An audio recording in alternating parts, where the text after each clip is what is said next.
কথা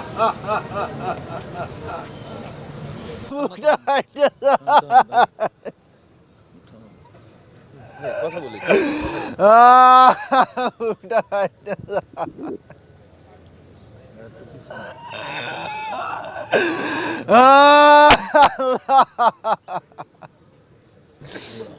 আমাদের প্রিয় নেতা আলহাজ গোলাম নবী আলমগীর মহোদয়ের সাথে আমরা আসছি 2 দিন আগে, এখানে অবস্থান করতেছি।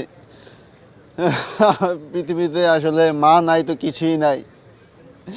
মা হলো পৃথিবীর শ্রেষ্ঠ আশ্রয়স্থল।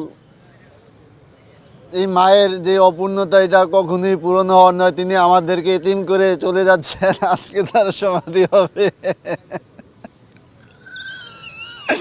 মানতে পারি না, মানতে পারি না।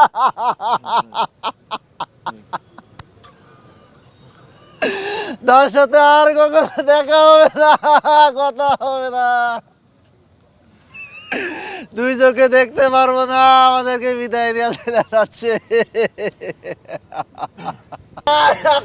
আপনি সব দিয়ে গেলেন আমাদের জন্য। নিজের জীবনটা দিয়ে দিলেন।